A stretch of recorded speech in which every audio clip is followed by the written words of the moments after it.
Hai guys, welcome back to my YouTube channel.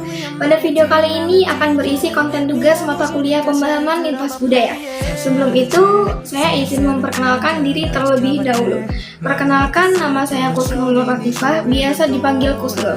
Saya merupakan mahasiswa Universitas Airlangga Program Studi D4 Destinasi Pariwisata dengan NIM 1521106830063.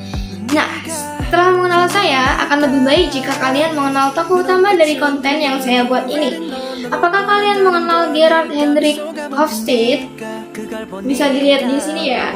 Beliau adalah seorang psikolog sosial yang berasal dari Belanda, pegawai IBM sekaligus profesor bidang antropologi dan manajemen di Universitas Maastricht. Beliau merupakan salah satu yang mengembangkan suatu metode untuk mengetahui dimensi kultur dari setiap negara di seluruh dunia, dan bisa kita kenal sebagai teori dimensi budaya Hofstede. Teori dimensi budaya Hofstede adalah kerangka kerja yang digunakan untuk memahami perbedaan budaya antar negara dan untuk membedakan cara bisnis dilakukan di budaya yang berbeda. Teori tersebut dibagi menjadi 6, yaitu yang pertama power distance, yang kedua individualism collectivism, yang ketiga masculinity femininity, yang keempat uncertainty avoidance, yang kelima long term short term orientation, dan yang keenam ada indulgence. Nah, dari keenam teori tersebut yang akan saya bahas lebih dalam di video ini adalah teori uncertainty avoidance. Disimak ya teman-teman.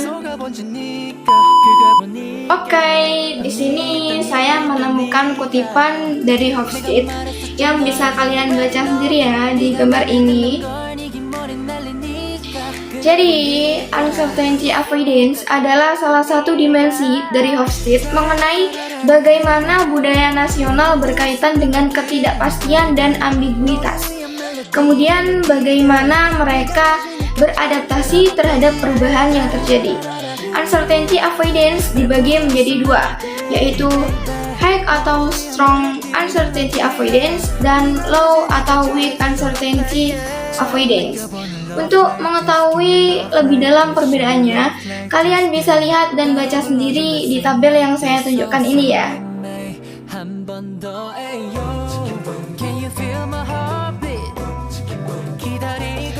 Oke, jadi pada negara-negara yang mempunyai uncertainty avoidance yang besar, cenderung menjunjung tinggi konformitas dan keamanan, dan memilih menghindari risiko dan mengandalkan peraturan formal dan juga ritual.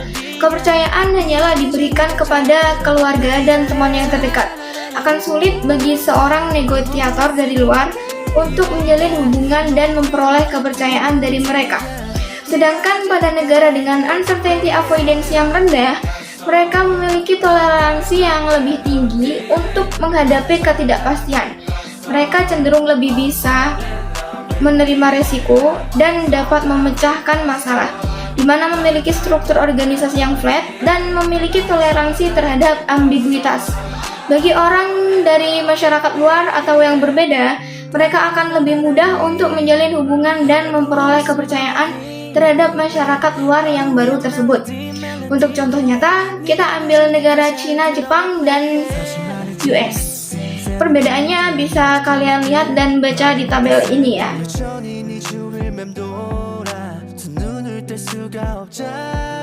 Nah, dari penjabaran materi sebelumnya, kita dapat melihat grafik kultur di Indonesia menurut kacamata Hofstede. Berikut adalah grafik yang menggambarkan kultur atau tradisi yang berada di negara Indonesia dan negara lainnya. Bisa kita lihat, grafik biru merupakan Indonesia, grafik ungu merupakan Norwegia, dan grafik hijau adalah USA. Dimensi uncertainty avoidance harus dapat dilaksanakan berdasarkan fakta bahwa masa depan yang tidak dapat diketahui. Haruskah kita mencoba untuk mengendalikan masa depan atau hanya membiarkan hal itu terjadi? Ambiguitas dapat membawakan kecemasan, dan budaya dari setiap negara telah dapat mengatasi kecemasan ini dengan cara yang berbeda. Sejauh mana para anggota budaya merasa terancam oleh situasi ambigu, maka dengan perasaan terancam tersebut dapat menciptakan keyakinan dan lembaga yang mencoba untuk menghindarinya. Dan ini yang akan dihitung untuk dimasukkan pada skor uncertainty avoidance suatu budaya.